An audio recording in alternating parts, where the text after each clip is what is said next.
A world champion marched his king straight into the enemy camp, and one of the greatest minds in chess history was helpless to stop it. Alekhine, the world champion, fires first. A pawn marches to d4, planting a flag in the center against the great Nimzowitsch. Nimzowitsch answers calmly, sliding a knight to f6, eyeing the middle, refusing to flinch.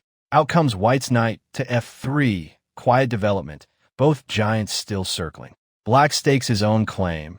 A pawn to d5, and the center tension begins.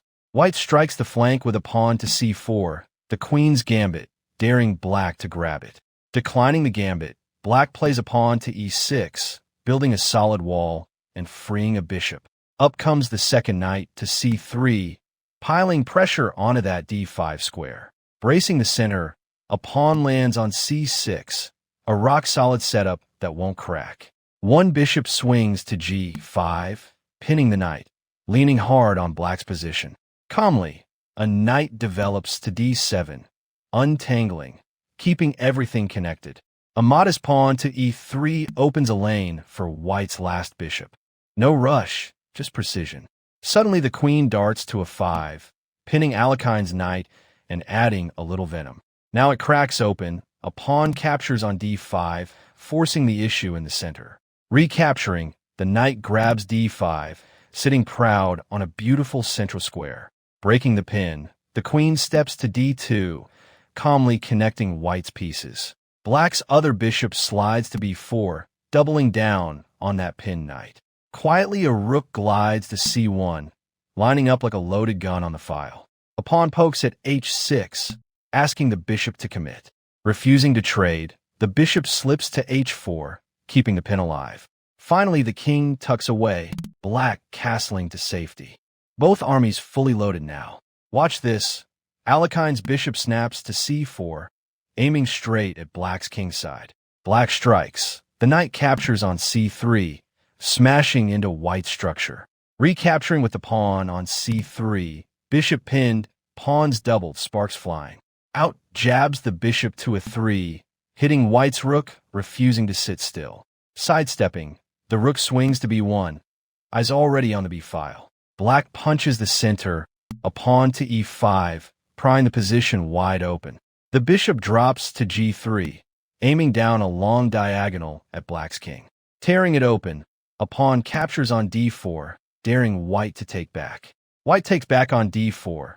The center now a field of loose pawns. Bang!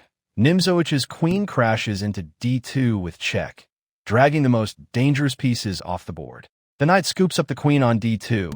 Suddenly it's an endgame, raw, intense. Nimzowitsch repositions, a knight to b6, hunting down White's bishop pair. Preserving the bishop, White slides it back to b3, the diagonal still humming. The last bishop develops to f5, every Black piece finally in the fight. Gaining space, a pawn pushes to e4, shoving the bishop and grabbing the center. Nimzowitsch lifts a rook to e8, planting it on the open file with purpose. Propping the center, a pawn goes to f3, solid, if a touch loose near the king. Back slips the bishop to c8, regrouping, reloading for the next idea. Here's the bold part. Alekhine marches his king up to e2, into the open, fearless in the endgame. The king tucks into the corner on h8, getting clear of any tricks. And here Alekhine slips. The bishop lunges to c7, but bishop to b8 was cleaner, squeezing Black even tighter. Black pounces. The knight jumps to d5, a monster outpost in the middle. Instantly, White trades it. Bishop captures on d5, refusing to let it sit. Recapturing with the c-pawn on d5, Nimzowitsch rebuilds a sturdy chain. Now the king strides to d3, used as a real fighting piece. A quiet pawn to b6 fixes Black's queenside structure. The rook glides to b3, doubling its reach across the third rank. Nimzowitsch swings the bishop to e7, eyeing key squares and White's bold king. White grabs the center pawn on d5, ripping open lines around Black. Check. Nimzowicz's bishop slices to a 6, hitting the exposed king, demanding an answer. Calmly, the king sidesteps to c2, shrugging off the check like it's nothing. Slamming down, The rook lands on c8, pointing straight at white's king. Plugging the gap, a rook drops to c3, blunting the attack before it breathes. Jabbing again, the bishop swings to b4, pinning the rook to that brave king. Now the passed pawn lunges to d6, a dagger lodged deep in black's camp.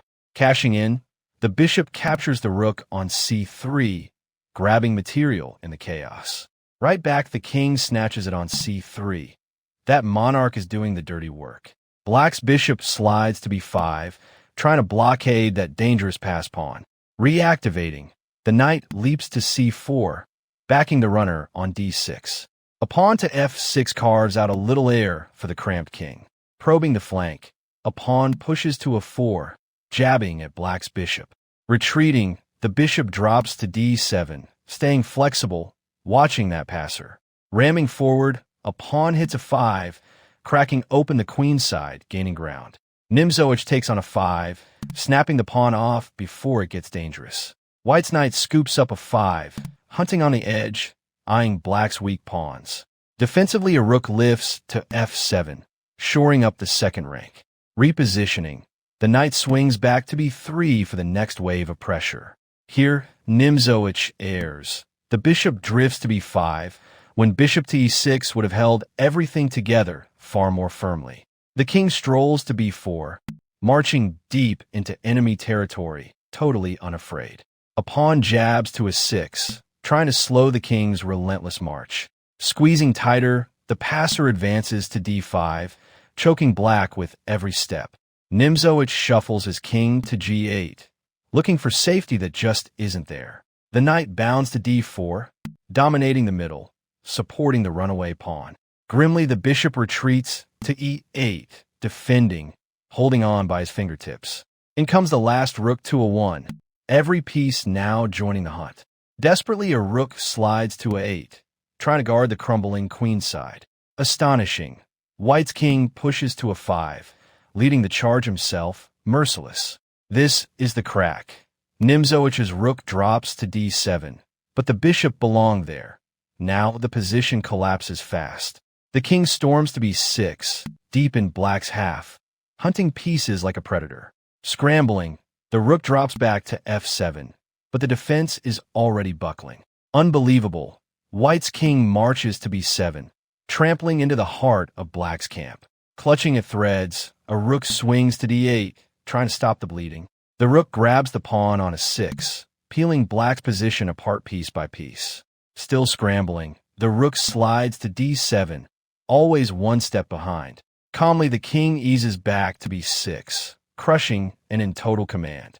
Out of room, black's rook shuffles to f8, out of ideas too.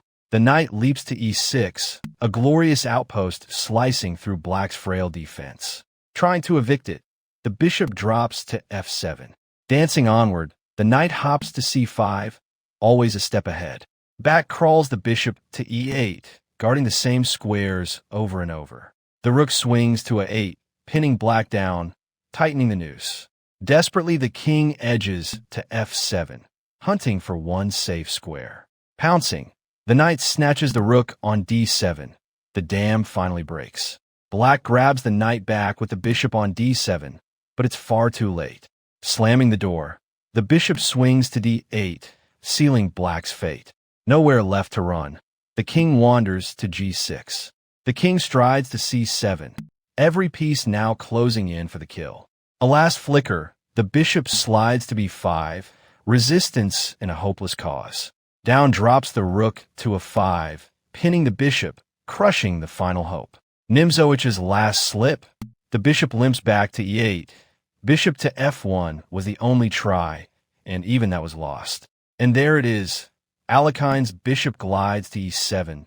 The net snaps shut, and Nimzowitsch resigns. A masterpiece, one with the king itself.